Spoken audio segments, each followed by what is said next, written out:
누가복음에서는 하나님 나라라는 단어가 많이 나옵니다. 예수님을 통해서 이 땅에 도래하는 하나님의 통치, 하나님의 구원을 의미하는 이 하나님의 나라는 누가복음의 핵심 주제이면서 성경 전체의 핵심 주제입니다. 예수님께서는 말씀을 통해서 하나님 나라의 복음을 선포하셨고, 그리고 병자들을 고치고 귀신들을 내쫓는 사역을 통해서 하나님의 나라가 이 땅에 이미 임했다는 것을 보여주기 시작했습니다. 또한 예수님께서는 제자들을 세상에 파송하면서 그들에게 하나님 나라를 전파하게 했습니다. 오늘 본문이 있는 그 앞부분 누가복음 9장 1절 2절에 보면 예수님께서 12제자를 파송하는 내용이 나옵니다. 그런데 파송하는 목적을 이야기하는데, 자 1절 2절을 보면 예수께서 12제자를 불러 모으사 모든 귀신을 제어하며 병을 고치는 능력과 권위를 주시고 하나님의 나라를 전파하며 앓는 자를 고치게 하려고 내보내시며, 이렇게 말합니다. 그러니까 하나님의 나라를 전파하도록 내보내셨다라고 이야기합니다. 그러니까 이렇게 보면 예수님의 사역도, 예수님의 제자들의 예수님께서 위임하신 사역도 다 어디와 연결되는가 하면 하나님 나라와 연결된다라는 겁니다. 오늘 본문은 예수님께서 베세다에서 오병이어의 기적을 행하셨던 그런 사건입니다. 그런데 이 사건은 단순히 보리떡 5개와 물고기 2마리로 수천 명을 먹이는 그냥 기적 사건 정도가 아니라 우리에게 하나님 나라의 풍성함을 보여주시는 그런 사건이라는 겁니다. 하나님 나라의 풍성함을 보여주는 그런 영적인 의미를 담아서 이 말씀을 한다는 겁니다. 우리는 살아가면서 많은 필요와 어려움에 직면하게 됩니다. 때로는 우리의 힘으로는 도저히 해결할 수 없는 문제를 만나서 그 문제 앞에서 우리가 절망하기도 합니다. 하지만 오늘 우리가 말씀을 보면서, 오늘 이 말씀을 통해서 우리의 필요를 아시고 우리의 필요를 채우신 하나님, 우리의 필요를 채우시는데 우리의 필요한 것 이상으로 풍성하게 채우시는 그런 주님을 우리가 만나야 되고, 또한 우리가 붙들 수 있어야 합니다. 오늘 말씀을 통해서 하나님 나라의 풍성함을 발견하고 삶 속에서 하나님의 놀라운 역사를 체험하는 그런 삶을 살기를 또한 우리가 마음에 사모하고, 그렇게 오늘 말씀에 귀를 기울이면 좋겠습니다. 오늘 본문을 통해서 우리가 먼저 살펴볼 것은 우리의 필요를 아시는 예수님의 모습입니다. 오늘 본문 10절 11절을 보면 사도들이 돌아와 자기들이 행한 모든 것을 예수께 여쭈니 데리시고 따로 베세다라는 고을로 떠나가셨으나 무리가 알고 따라왔거늘 예수께서 그들을 영접하사 하나님 나라의 일을 이야기하시며 병 고칠 자들은 고치시더라, 그렇게 말씀합니다. 예수님께서는 제자들에게 누가복음 9장 앞부분에서 하나님 나라의 복음을 전할 수 있는 전도 사역을 맡기셨습니다. 그리고 2명씩 파송을 했습니다. 제자들이 모든 사역을 열심히 감당하고 돌아와서 사역을 보고했을 때 예수님께서는 이들이 온 동네를 다니면서, 온 지역을 다니면서 사역했던 그 피곤함을 아시기 때문에, 그렇기 때문에 그 제자들을 데리고 따로 베세다라는 지역에 빈들로 가서 쉼을 가지려고 했습니다.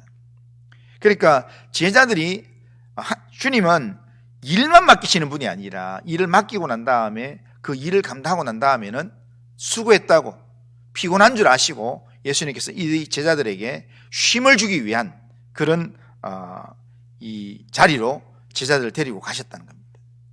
그런데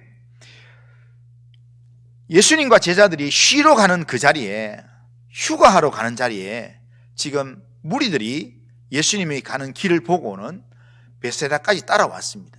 벳세다의 그 빈들까지 따라와서 그러면서 예수님 주위에 모이기 시작했습니다. 그럴 때 예수님께서는 이 예수님 주변에 모인 이 무리들을 예수님께서는 불쌍히 여기시고 그들을 영접해서 그들에게 하나님 나라의 일을 말씀해 주시고 그리고 병자들의 병을 고쳐주시는 그런 일들을 하셨습니다. 그런데 이 일을 언제까지 했는가 하면 날이 저물 때까지 했습니다. 그러니까 날이 어두워질 때까지 예수님께서는 그들을 위한 복음 사역을 하나님 나라의 일들을 가르치는 일들을 감당하셨습니다. 예수님께서 이렇게 하신 것은 이 무리들의 영적 필요를 아셨기 때문입니다. 예수님께서는 그들의 영적 필요를 아셨기에 이들이 진짜 말씀이 갈급하고 이들에게 하나님의 아들의 이 일하심이 필요하다는 그런 갈급함이 있기 때문에 그들이 예수님이 계신 빈들까지 찾아왔을 때 피곤하다고 돌려보내는 게 아니라 예수님께서는 그들을 불쌍히 여기시면서 그들에게 하나님 나라의 일을 가르치시며 병자들의 병을 고치면서 날이 저물 때까지 그렇게 하셨다는 겁니다. 그런데 그날 예수님께 모인 무리의 수가 어림잡아 남자만 계산했는데 5천 명쯤 되었다는 겁니다. 그리고 저녁 때가 되었습니다. 날이 저물자 예수님과 함께 했던 사도들 12사도들은 이 무리들의 식사 문제에 대해서 고민하게 되었고 그리고 그 문제를 해결하기 위해서 그들을 마을과 촌으로 보내어서 스스로 음식을 사 먹게 하자고 예수님께 제안을 했습니다. 자, 12절을 보면 이렇게 말합니다. 날이 저물어 가매 12사도가 나와 여짜오되 무리를 보내어 두루 마을과 촌으로 가서 유하며 먹을 것을 얻게 하소서. 우리가 있는 여기는 빈들이니라. 그렇게 합니다. 이것이 제자들 측면에서는 이 문제를 해결하는 가장 합리적인 그런 방법이었기 때문에 이 방법을 제시했습니다. 그러니까 빈들이고 지금 사 먹을 데가 하나도 없고 그리고 가지고 있는 음식은 없고 그러니까 수천 명 되는 이 배고픔의 문제를 해결할 수 있는 방법은 각자 해결하도록 그렇게 해산시키는 게 그게 가장 좋은 방법이라는 겁니다. 그런데 제자들이 그 말 할 때 예수님께서는 제자들에게 특별한 말씀을 하셨습니다. 13절에 보면 너희가 먹을 것을 주라 이렇게 말씀합니다. 예수님께서도 그 자리가 빈들이라는 사실을 알고 계십니다. 그리고 제자들에게는 이들을 먹일 만한 음식이 준비되어 있지 않다고 음식이 없다는 것도 예수님은 알고 계십니다. 그럼에도 불구하고 예수님께서는 제자들에게 너희가 먹을 것을 주라 그렇게 말씀하셨습니다. 예수님께서 이렇게 말씀하신 것은 예수님께서 제자들을 통해서 이 무리들을 먹이시겠다라고 하는 뜻이 거기 담겨져 있습니다. 그리고 결국 이 말씀대로 기적적인 방법으로 무리들을 예수님은 먹이시는 기적을 베푸신다는 겁니다. 이 말씀에서 우리가 확실하게 붙들어야 될 것은 예수님께서는 우리의 필요를 아시는 분이라는 겁니다. 예수님께서는 무리의 굶주림을 아셨습니다. 그래서 그들의 지금 배고픔, 저녁에 배고픔을 알기 때문에 먹이시려고 했는데 육체적인 배고픔만이 아니라 영적인 배고픔도 예수님이 아셨습니다. 예수님께서는 그들의 모든 필요를 아시고 또한 그들을 채우기를 원했습니다. 그래서 예수님을 찾아온 그들에게 하나님 나라의 일들을 어두워질 때까지 말씀해 주시면서 병자들도 고쳐주시고 또 저녁 때가 되어서 배고픈 그들에게 먹이기를 원하셨다는 겁니다. 오늘 우리의 삶에서도 예수님께서는 우리의 필요를 다 알고 계십니다. 우리의 육체적인 필요도 알고 계시고요. 우리의 어떤 물질적인 필요, 우리의 때로는 이 건강의 필요, 때로는 우리의 영적인 필요, 우리의 감정적인 필요, 우리의 관계적인 필요, 그 모든 내용들을 주님은 다 알고 계십니다. 우리가 무엇으로 지금 고민하며 염려하는지를 주님은 다 알고 있다는 겁니다. 그러기에 이것을 우리가 안다면, 예수님께서 나의 모든 상황을 다 알고 있다면, 우리는 모든 것을 아시는 우리 주님께 우리의 삶을 맡기기만 하면 된다는 겁니다. 아무것도 염려하지 말고 모든 일에 기도와 간구로 너희 구할 것을 감사함으로 하나님께 아뢰라. 아뢰기만 하면 된다는 겁니다. 주님께 우리의 이 필요를 주님께 아뢰기만 하면, 주님을 찾고 주님을 구하고 주님의 문을 두드리기만 하면 주님께서 우리에게 구하는 것을 받게 하시고 찾는 것을 찾아내게 하시고 또 문을 열게끔 하나님께서 일하신다라는 겁니다. 그러기에 오늘도 우리의 모든 필요를 아시는 그 주님을 우리가 확신하는 믿음으로 주님께 우리의 인생의 모든 문제, 우리의 고민할 모든 문제를 주님께 가져와서 주님께 맡기시는 우리 성도님들 다 되시기를 주님의 이름으로 축원합니다. 자, 그 다음으로 오늘 본문을 통해서 우리가 볼 것은 제자들의 모습입니다. 상황만 바라보는 제자들의 모습인데요, 오늘 본문에서 누가는 제자들을 의도적으로 제자라 이야기하지 않고요, 사도라 그렇게 기록하고 있습니다. 12사도, 사도들 이렇게 표현하고 있습니다. 이 사도라는 헬라어는, 사도라는 말은 보냄을 받은 자 이런 뜻입니다. 보냄을 받은 자. 그러니까 예수님께서 많은 제자들 중에서 특별하게 12명을 선택하셔서 그들을 사도라 그렇게 부르시고, 그들을 예수님께서 장차 보내기로 작정하시면서 9장 앞부분, 9장 1절부터 거기 6절까지의 내용에서 주님께서 이 2명씩 시범적으로 2명씩 파송을 시켰습니다. 보냈습니다. 그렇게 보냄을 받아서, 예수님의 보냄을 받아서 모든 마을로 다니면서 예수님의 이름으로 귀신을 제하고 병을 고치는 능력을 행하고 하나님 나라를 전파하는 사역을 했던 사람, 그 사람들이 바로 사도들입니다. 그런데 예수님의 이 말씀을 대신 전하면서 예수님의 사역을 감당했던 이 사도들이 오늘 본문에서 자세히 보면 예수님이 누군지를 확신하지 못한다는 겁니다. 지금까지 예수님께서 하나님 나라의 일을 말씀해 주시고 친히 기적을 베풀어 주시고 예수님의 하나님 되심을 보여주시고 또한 말씀해 주셨지만, 지금 제자들은 당면한 그 상황만 바라보면서 예수님의 하나님 되심을 믿지 못한다라는 겁니다. 지금 배고픈 많은 무리들이 제자들 앞에 있습니다. 그래서 제자들은 많은 무리들의 배고픔의 문제를 해결하기 위해서 인간적으로 가장 합리적인 방법을 생각해냅니다. 그러면서 예수님, 이 사람들 다 각자 돌려보내면 먹는 걸 해결할 수 있으면 우리가 책임 안 져도 됩니다. 이렇게 얘기합니다. 그런데 예수님께서 아주 뜬금없는 말씀을 하십니다. 빈들이고 아무것도 없는 상황에서 너희가 먹을 것을 주라, 그렇게 말씀하셨다는 겁니다. 이 말씀을 하셨을 때 제자들이 현실적인 대답을 합니다. 자, 13절 우리 같이 한번 읽어보겠습니다. 13절. 자, 같이 한번 읽습니다. 시작. 예수께서 이르시되 너희가 먹을 것을 주라 하시니 여짜오되 우리에게 떡 5개와 물고기 2마리 밖에 없으니 이 모든 사람을 위하여 먹을 것을 사지 아니하고는 할 수 없사옵나이다 하니.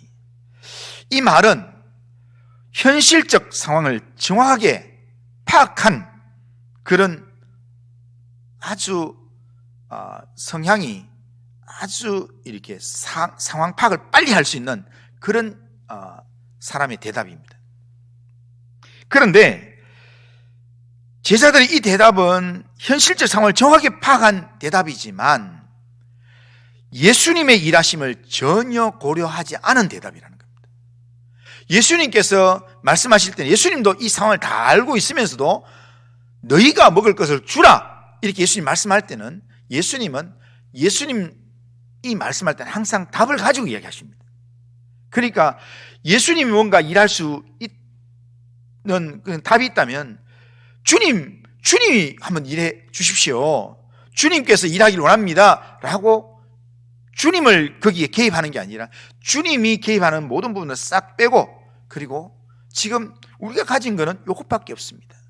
이 사람들을 다 먹이려면 밖에 가서 사과해야 됩니다. 그렇지 않고는 절대로 안 됩니다. 이렇게 얘기한다는 겁니다. 예수님의 일하심을 전혀 고려하지 않은 대답. 그런데 이 사도들의 이 모습이 오늘 이 시대를 살아가는 우리한테도 그대로 있다는 겁니다.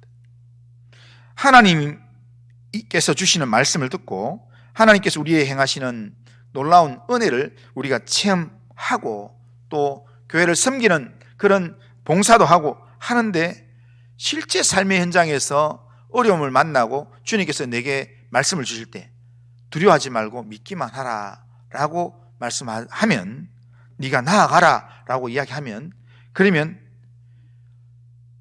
그 실제적인 이 상황에 딱 들어가면 상황 딱 바라보는 것 때문에, 상황 바라보는 것 때문에 하나님은 온데간데 없고, 하나님께서 내게 하신 말씀은 온데간데 없고, 현실적 상황만 바라보면서 고민하게 된다는 겁니다.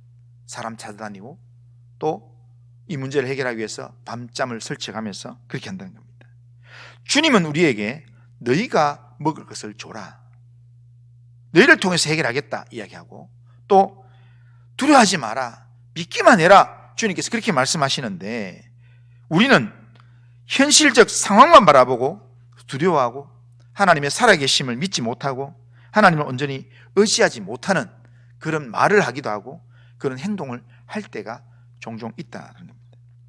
주님께서 우리의 믿음을 붙잡을 수 있는, 우리가 주님을 붙잡을 수 있는 믿음의 기회를 주님이 주시는데도 불구하고, 말씀하는데도 불구하고 주님 여기 빈들입니다. 주님 우리가 가지고 있는 건 떡 5개와 물고기 2마리밖에 없습니다. 먹을 것을 사지 않고는 불가능합니다 라고 우리가 합리적인, 내가 생각할 수 있는 합리적인 그런 말, 다시 말하면 불신앙적인 핑계거리로 계속해서 주님 앞에 변명하면서 그러면서 주저앉아서 그렇게 있다는 겁니다. 그런데 우리가 분명히 알아야 될 것은요, 하나님의 나라는 누가 다스리는 나라는가 하면, 하나님의 나라는 하나님이 주인 되셔서 하나님이 통치하시고 하나님이 다스리는 나라입니다.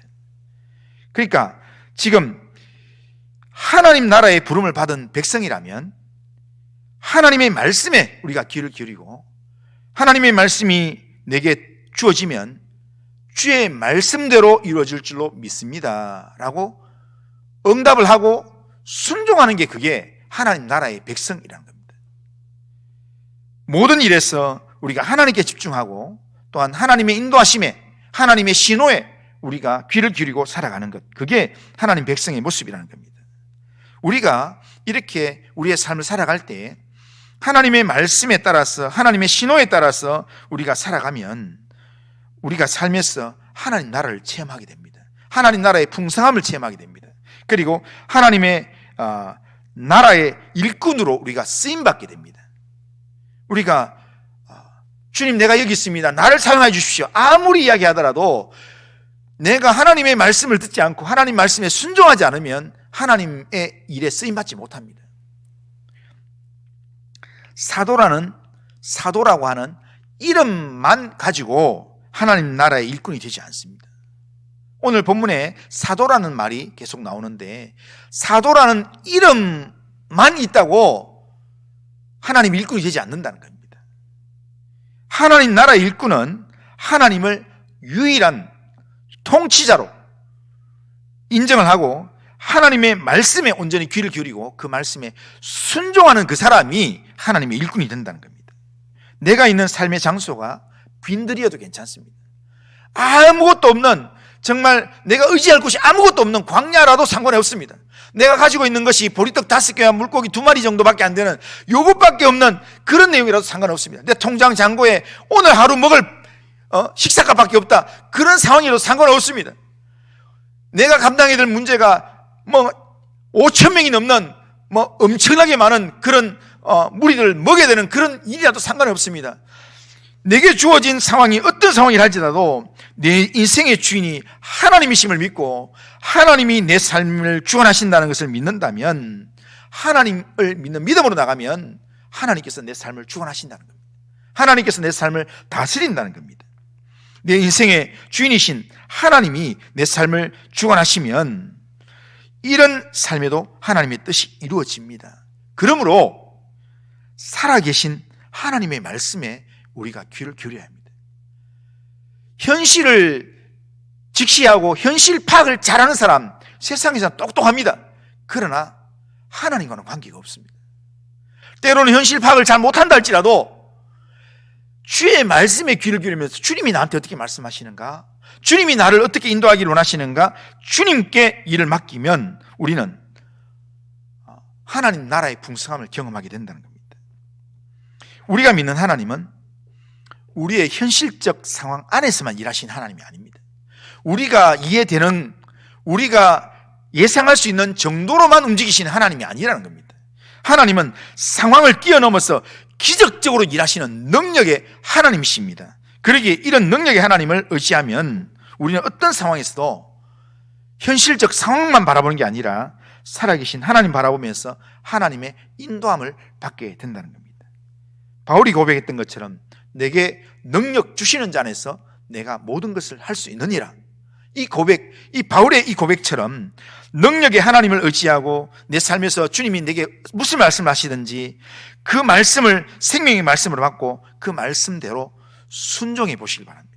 하나님 말씀대로 순종하면 하나님 나라의 풍성함이 나타나기 시작합니다. 하나님의 나라를 경험하는 삶을 살게 됩니다. 현실적 상황이 아니라, 현실적 상황을 정확하게 파악하는 삶이 아니라 살아계신 하나님을 바라보고 하나님만 의지하는 성도님들 다 되시기를 주님의 이름으로 축원합니다. 자, 마지막으로 오늘 본문을 통해서 우리가 살펴볼 것은 이 상황 가운데서 풍성하게 채우시는 예수님의 모습입니다. 여기가 빈들이라서 모인 사람이 남자만 계산해도 5,000명이 넘어서 가진 것이 떡 5개와 물고기 2마리 뿐이어서 안 됩니다, 어렵습니다, 이렇게 이야기하는 제자들에게 예수님께서는 무리들이 앉아서 먹을 수 있도록 50명씩 때를 지어서 앉도록 제자들에게 명령했습니다. 예수님께서 그냥 제자들, 지금 오늘 본문은 제자들에게 하는 나라의 풍성함을 가르치는 겁니다. 그런데 예수님이 그냥 제자들한테 보여준 게 아니라 그냥 전체적으로 먹이려고 하면 그냥 먹일 수도 있습니다. 그냥 하늘에 만나를 내리듯이 그냥 한목에 만나 내려가지고 다 그 자리에서 먹게 할 수도 있습니다. 하지만 예수님께서 지금 제자들에게 관심이 있기 때문에 50명씩 앉게 해라, 그렇게 했습니다. 그렇게, 자, 거기 모인 사람이요, 남자만 어림잡아서 5,000명이면 거기 남자만 있겠습니까? 교회도 여기 또 보면은 남자보다는 여자가 훨씬 더 많잖아요. 예? 그러니까 교회나 이렇게 이 모임에 가면 항상 여자들이 많아요. 식당에 가도 여자들이 많고요. 그러니까 여기에 남자만 5,000명이다. 그 당시에는 술을 살 때 남자만 해야 되니까 남자만 5,000명이다 하면은 적어도 10,000명에서 20,000명이 되는 그런 숫자입니다.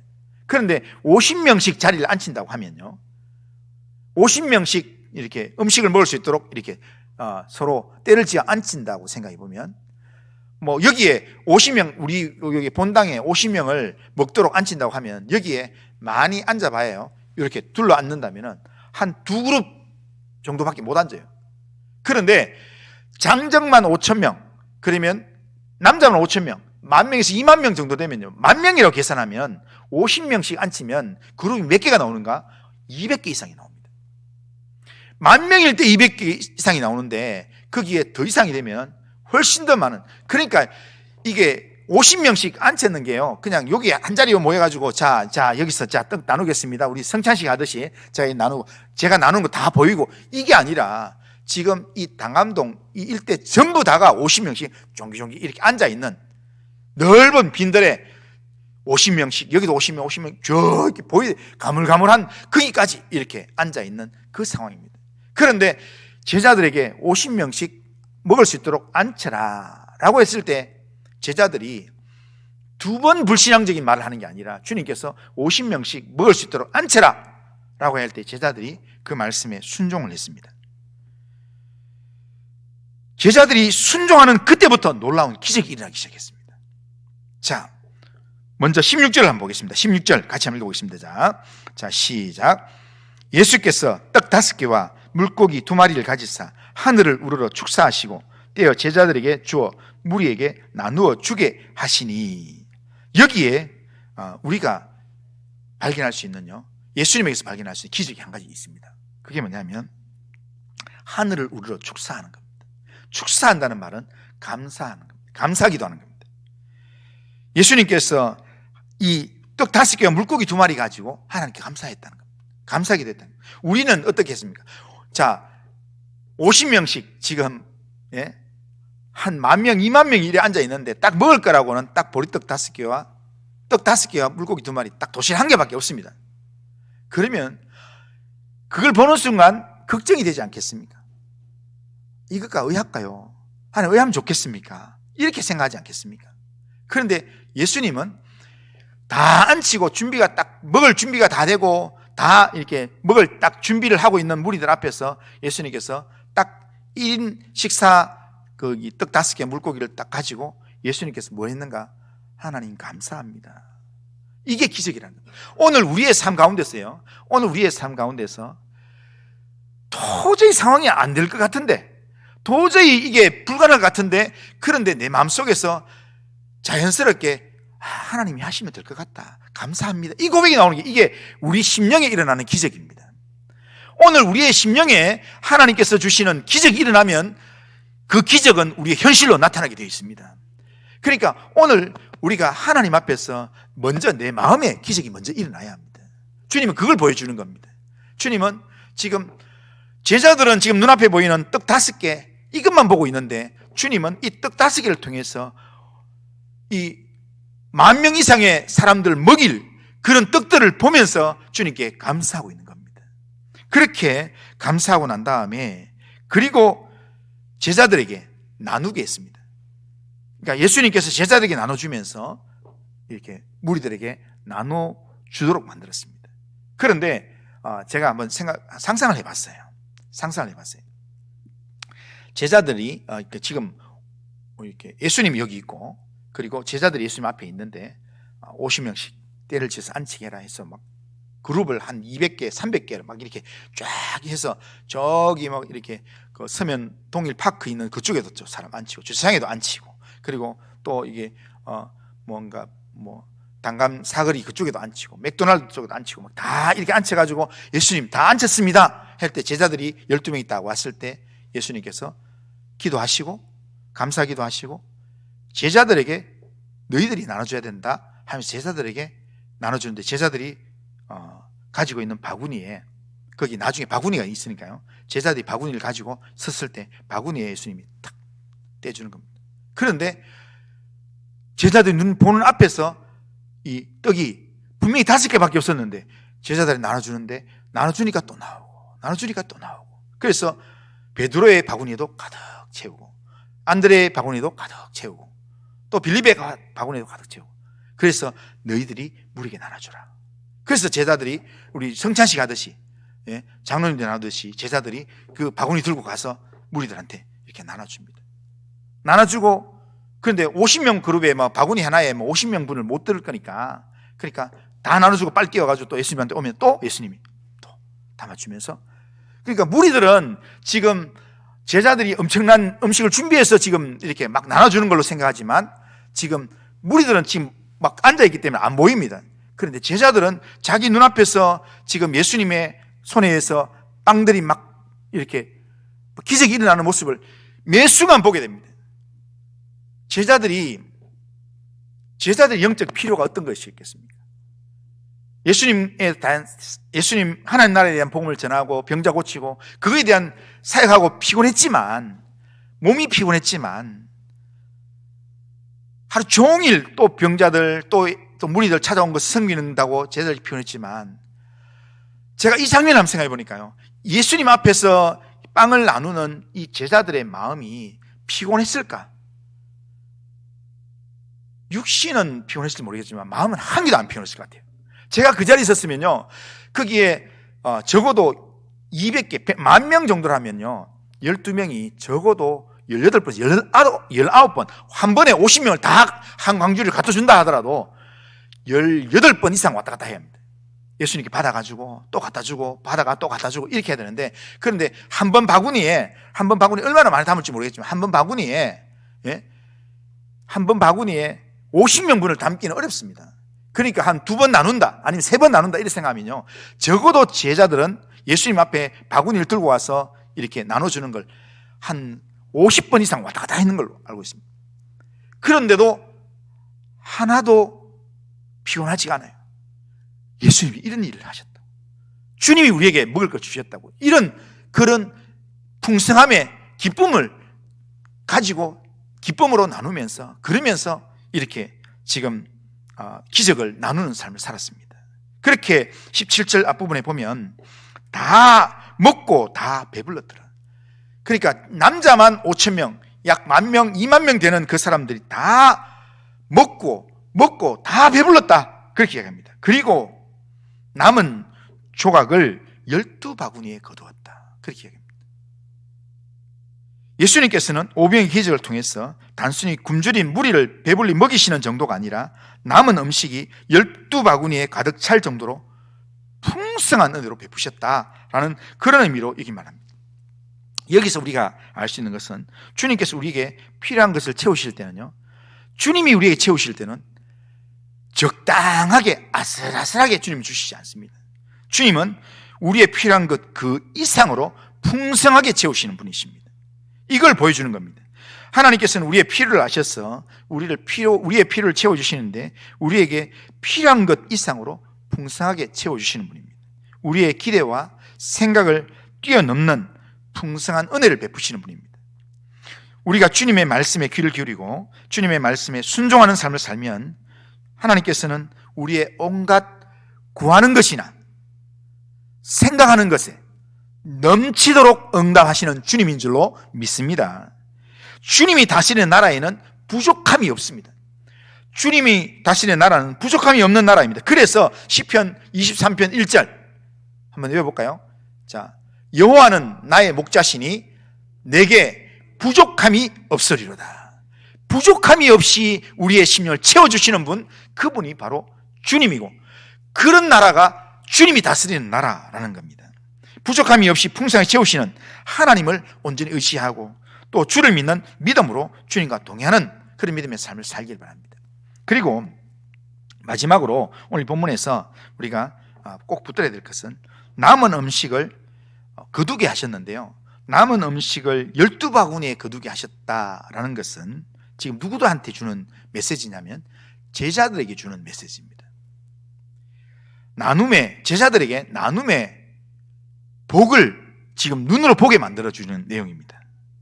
분명 제자들은 이 일이 있기 전에 예수님께 뭐라고 이야기했습니까? 우리에게는 떡 5개와 물고기 2마리밖에 없습니다. 우리에게는 물고기 떡 5개밖에 없습니다 이렇게 이야기했는데 예수님께서 50명씩 때를 안 치게 해라, 먹을 준비를 시켜라 그렇게 말씀하고, 그리고 그 말씀에 제자들이 순종을 했을 때 보냄을 받은 자의 그 모습처럼 순종하는 삶으로 나아갔을 때, 그때, 그리고 예수님이 떡을 나누라 할 때 떡 나누는 일을 했을 때 그때 나누는 기쁨도 있었습니다.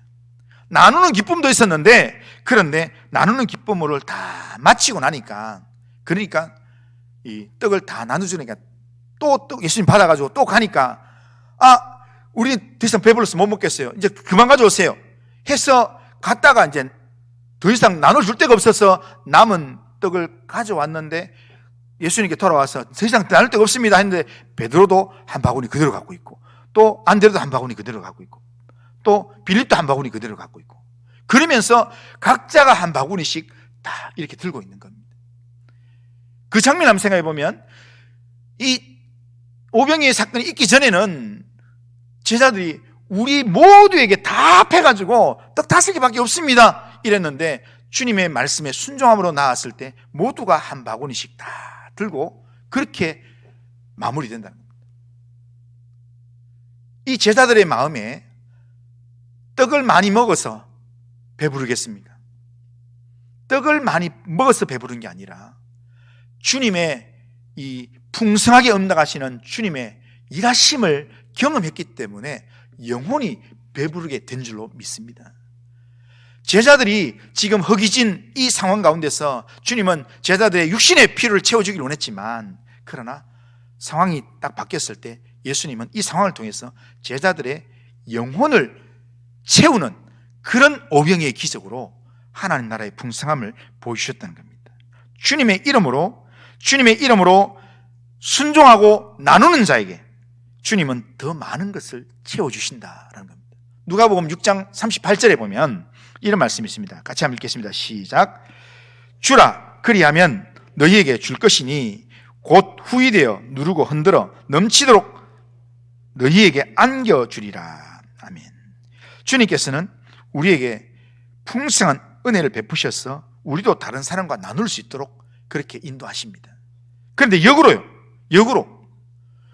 우리가 주님의 은혜 안에서 나누는 순종의 삶을 살면 하나님께서 풍성함의 복을 누리도록 만들어 주신다는 겁니다. 나누는 자가 가난한 자는 없습니다. 나누면 하나님께서 반드시 그 삶의 풍성함으로 채워주시는, 그게 하나님 나라의 풍성함이라는 겁니다. 우리는 예수님을 통해서 영원한 풍성함을 누릴 수 있습니다. 이 세상의 물질적인 풍요는 일시적이지만 예수님께서 우리에게 주시는 풍성함은 영원한 풍성함입니다.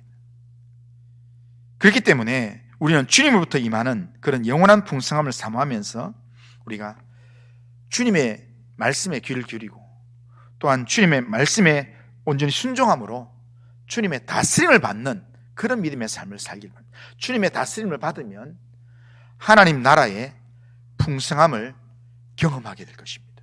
우리의 삶 가운데, 우리의 가정 가운데, 우리 교회 가운데 하나님 나라의 풍성함이 나타나기를 주님의 이름으로 축원합니다.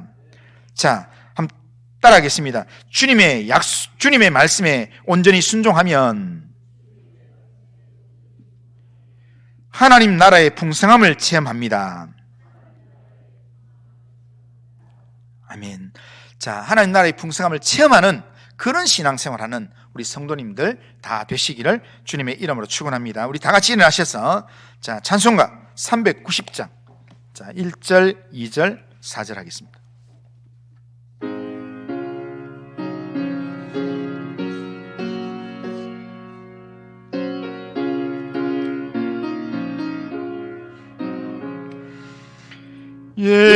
예수가 거느리시니 즐겁고 평안하구나. 주야의 자고 깨는 것 예수가 거느리시네. 주 날 항상 돌보시고 날 친히 거느리시네. 주 날 항상 돌보시고 날 친히 거느리시네. 때때로 괴로움 당하며 때때로 기쁨 누리네. 풍파 중에 지키시고 평안히 인도하시네. 주 날 항상 돌보시고 날 친히 거느리시네. 주 날 항상 돌보시고 날 친히 거느리시네. 이 세상 이별할 때에 마귀의 관세 이기네. 천국에 가는 그 길도 예수가 거느리시네. 주 날 항상 돌보 보시고 날 친히 거느리시네. 주 날 항상 돌보시고 날 친히 거느리시네. 아멘. 자, 우리 결심문 한번 읽어보겠습니다. 결심을 읽습니다. 자, 시작. 전능하신 하나님, 우리의 모든 필요를 아시는 주님께 우리의 모든 문제를 맡기며 주님의 인도하심을 따라 살아가겠습니다. 현실적 상황만 바라보고 주님의 말씀에 핑계하는 삶이 아니라 어떤 상황에서도 말씀에 순종하는 믿음의 삶을 살아가겠습니다. 하나님 나라의 영원한 풍성함을 사모하여 주님의 말씀을 온전히 순종하는 삶을 살아가게 하옵소서. 아멘. 이런 결심과 기도 제목으로 하나님 앞에 살아가길 바랍니다. 기도합니다. 거룩하신 하나님 아버지, 오늘도 예배를 통해서 말씀을 듣게 하신 하나님 감사합니다. 오늘 예수님께서 친히 행하신 오병이어의 기적 사건을 통해서 하나님 나라의 풍성함을 발견하게 하시고 우리의 모든 필요를 아시는 주님께 우리의 모든 문제를 맡기면서 주님만 의지하는 자로 살 수 있도록 인도하여 주옵소서. 삶에서 문제를 만날 때마다 현실적 상황만 바라보고 불평하고 핑계만 하는 게 아니라 그 상황 가운데서 능력으로 일하실 하나님 나라의 주인 되시는 주님을 바라보면서 주님께 우리의 모든 문제를 맡기고 주님의 인도함을 받는 믿음의 삶을 살도록 도와주시옵기를 합니다. 주의 말씀에 순종하여 나누는 삶을 살아가므로 나누면서 주님의 기적을 체험하게 하시고 하나님 나라의 풍성함을 경험하도록 인도하여 주옵소서. 예수님의 이름으로 기도드리옵나이다. 아멘.